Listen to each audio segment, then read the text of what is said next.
तक पे इस वीडियो में देखेंगे अपन 3 दिसंबर को जो पेपर हुआ था, 3 दिसंबर 2020 को जो दिल्ली पुलिस का पेपर हुआ था फर्स्ट शिफ्ट का, उसके कंप्यूटर का सॉल्यूशन। अपन 15 मिनट में 10 क्वेश्चन तो ये देख लेंगे और इसके आसपास बनने वाले और सारे क्वेश्चन मैं आपको बता दूंगा। तो वीडियो लास्ट तक ज़रूर देखना और अच्छा लगे तो लाइक ज़रूर कर देना। तो शुरू करते हैं।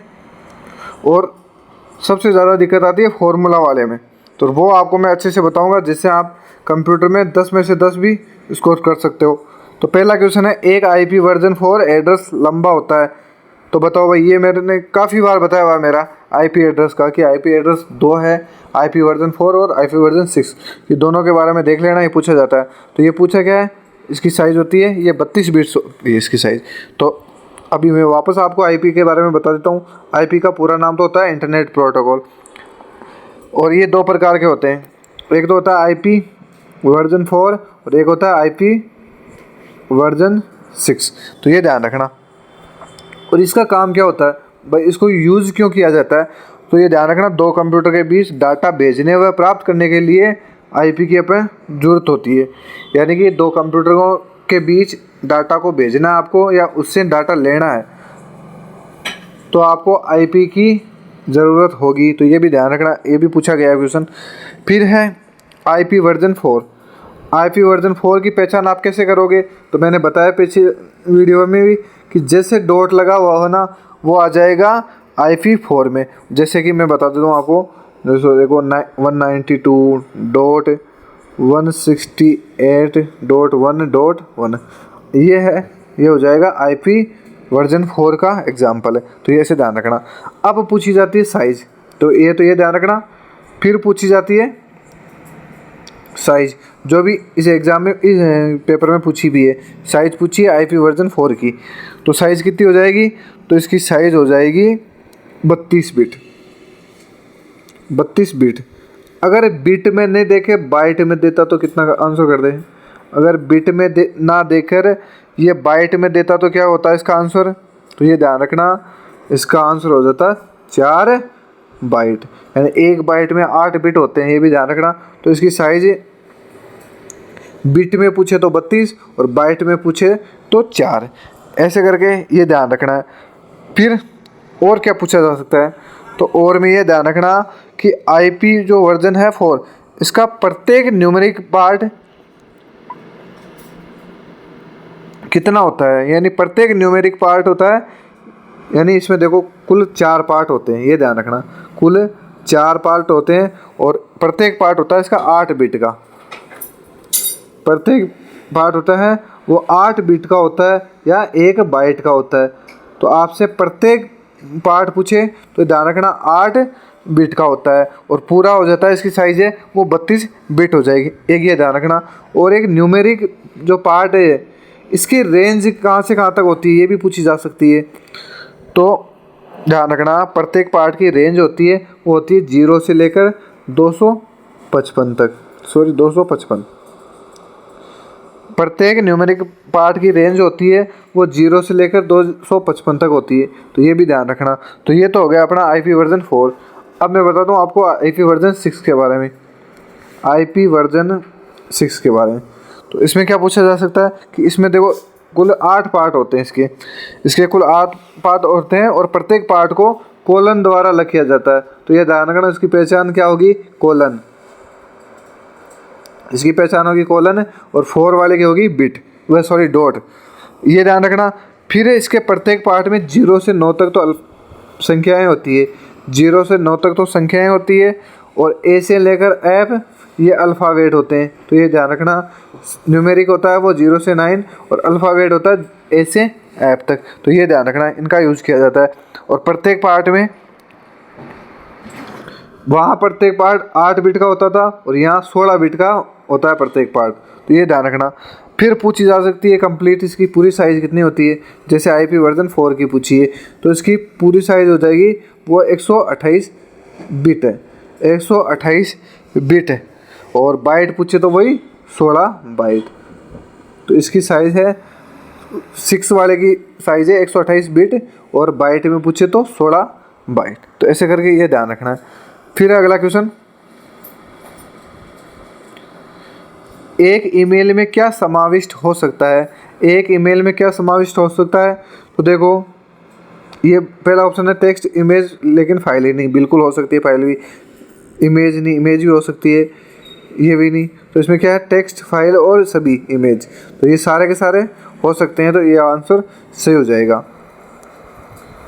फिर है आ जाओ भाई तीसरा क्वेश्चन, बहुत अच्छा क्वेश्चन है। कौन सा कथन सत्य है। तो ये बोल रहा है एमएस वर्ड में एक शब्द में लोअर केस यानी छोटे अक्षर और अपर केस में बड़े अक्षर दोनों प्रकार के हो सकते हैं, बिल्कुल हो सकते हैं।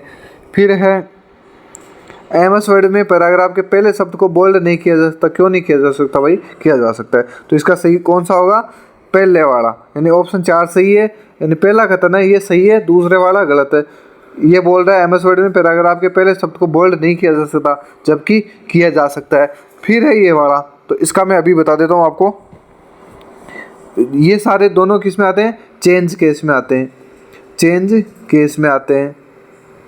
और चेंज केस के लिए शॉर्टकट कुंजी कौन सी है, चेंज केस के लिए शॉर्टकट कुंजी है शिफ्ट प्लस F3 है, मैंने पिछले वीडियो में भी बताया और ये पूछा जा सकता है।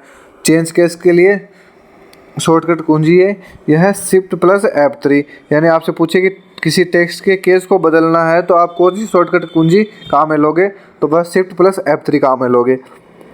फिर चेंज केस करने के लिए ये कितने प्रकार के होते हैं, चेंज केस कितने प्रकार का होता है, तो ये होता है 5 प्रकार का, ये होता है 5 प्रकार का। तो ये 5 प्रकार के होते हैं, कौन से होते हैं, तो 5 में ध्यान रखना। एक तो होता है सेंटेंस केस, सेंटेंस केस। फिर होता है लोअर केस, लोअर के साथ में अपर केस, ये मैंने पहले भी बताया हुआ है। फिर होता है कैपिटलाइज ईच वर्ड, और एक होता है टॉगल केस।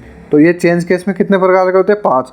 सेंटेंस वाला तो क्या है कि पूरे पैराग्राफ में पहला वर्ड आएगा वो कैपिटल आएगा। जैसे भी आपने लिख दिया राम गोइंग राजस्थान, तो जो राम का है जो आर केवल कैपिटल आएगा, बाकी पूछे सारे स्मॉल लेटर में आएंगे। फिर है लोअर, लोअर का मतलब छोटा वाला है, नीचे का है, तो सारे के सारे पूरा पैराग्राफ ही छोटे में होगा। फिर है यानी स्मॉल लेटर में होगा। अपर में सारे के सारे लेटर कैपिटल में होंगे। और कैपिटलाइज इज यानी प्रत्येक पैराग्राफ का जो पहला वर्ड है वो कैपिटल होगा। और फिर आगे जैसे राम है, राम में आर कैपिटल होगा, फिर AM ये स्मॉल में होंगे। फिर मोहन है अगला इसी में, तो M कैपिटल में होगा, ऐसे करके। फिर है टॉगल, तो टॉगल में जो पहला होगा वो तो स्मॉल होगा और बाकी फिर कैपिटल में होंगे, तो ऐसे करके यह ध्यान रखना आपको। फिर है चौथा क्वेश्चन, एमएस वर्ड में पेस्ट ऑपरेशन करने के लिए निम्नलिखित में से किस कीबोर्ड शॉर्टकट की का उपयोग किया जाता है। तो ये है Ctrl+V, और ये भी मैंने काफ़ी बार बताया। और P का तो आपको सबको पता है प्रिंट करने के लिए, और एक ये बता दूं आपको Ctrl+Q, तो इसका ध्यान रखना इंडेंट को समाप्त करने के लिए, इंडेंट समाप्त करने के लिए Ctrl+Q काम में लेते हैं। R का मतलब होता है राइट अलाइन करने के लिए, और एक ये T भी ध्यान रखना है, T भी महत्वपूर्ण है। तो T का मतलब होता है increase hanging indent, increase hanging indent, ये रट लेना चाहिए। Ctrl+T वाला इंक्रीज हैंगिंग इंडेंट, और U का मतलब तो होता है वो होता है अंडरलाइन के लिए, तो ऐसे करके आपको ध्यान रखना है।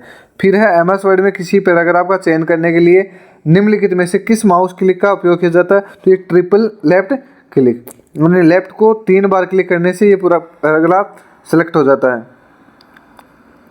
फिर अगला क्वेश्चन है, जब आप एक एक्सेल सेल में कोई मान दर्ज करते हैं और एंटर कुंजी की दबाते हैं तो डिफ़ॉल्ट रूप से क्या होता है, तो कर्सर नीचे की ओर सेल में चला जाएगा, यानी कर्सर सिलेक्शन बॉक्स से नीचे की ओर यानी लोअर सेल में चला जाएगा। तो ये ध्यान रखना एंटर वाला। ये क्वेश्चन थोड़ा अच्छा है, बाकी इस पेपर में ज़्यादा नहीं है।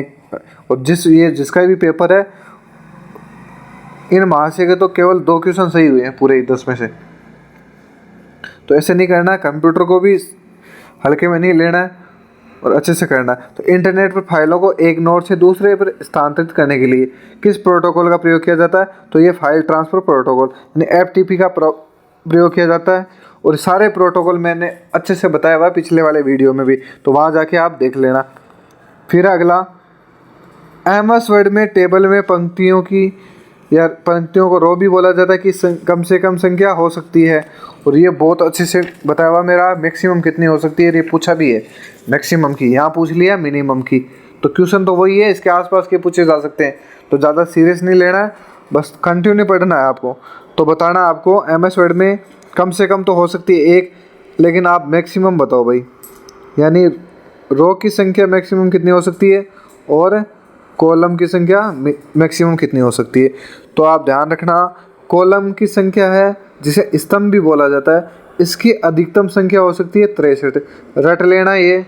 और रो की जिसे पंक्ति बोला जाता है, इसकी अधिकतम संख्या हो सकती है, ये हो सकती है 32,776, यानी 32,767, यानी कि MS वर्ड में मैक्सिमम रो हो सकती है, वो हो सकती है 32,767। और MS वर्ड में मैक्सिमम कॉलम हो सकते हैं, वो हो सकते हैं 63, यानी 63। और मिनिमम कितनी हो सकती है, वो 1 हो सकती है, तो ये ध्यान रखना। फिर अगला क्वेश्चन फॉर्मूला वाला, तो फॉर्मूला तो आपको अच्छे से बताया हुआ भाई, तो कैसे करोगे, जैसे 8, 4, फिर इसका भी 2, फिर ये माइनस है, फिर ये 2, तो देख लो सीधे 2 तो ये हो गए, 2 का 2 माइनस 2 और 2 बराबर ही है, सबको काट दो, बच्चे कितना 0 बच जाएगा। तो इसमें ऐसे हो जाएगा आराम से, इसका तो ज़्यादा बताने वाला है ही नहीं इसमें। बताओ, which of the following components of a worksheet displays the address of the selected cell. तो क्या करना है, इसका हो जाएगा कि वर्कशीट का कौन सा कंपोनेंट चयनित सेल का पता प्रदर्शित करता है, यानी एड्रेस प्रदर्शित करता है। तो कौन सा करता है, नेम बॉक्स। तो ये ध्यान रखना। और नेम बॉक्स का मैं फिर बता देता हूँ आपको, एक्टिव सेल का एड्रेस कहाँ प्रदर्शित होता है, ये भी पूछा जा सकता है कि एक्टिव सेल का एड्रेस कहाँ प्रदर्शित होता है, तो होता है नेम बॉक्स में। तो ये ध्यान रखना, नेम बॉक्स में होता है। और चयनित सेल का पता भी, यानी चयनित सेल का एड्रेस भी नेम बॉक्स में होता है, और एक्टिव का भी नेम बॉक्स में होता है। तो ऐसे करके ध्यान रखना। और ये 10 क्वेश्चन हो गए, और मैंने पूरी कोशिश की है, आपको समझ में आया होगा। वीडियो अच्छा लगे तो लाइक ज़रूर करना। मिलते हैं अगले वीडियो में।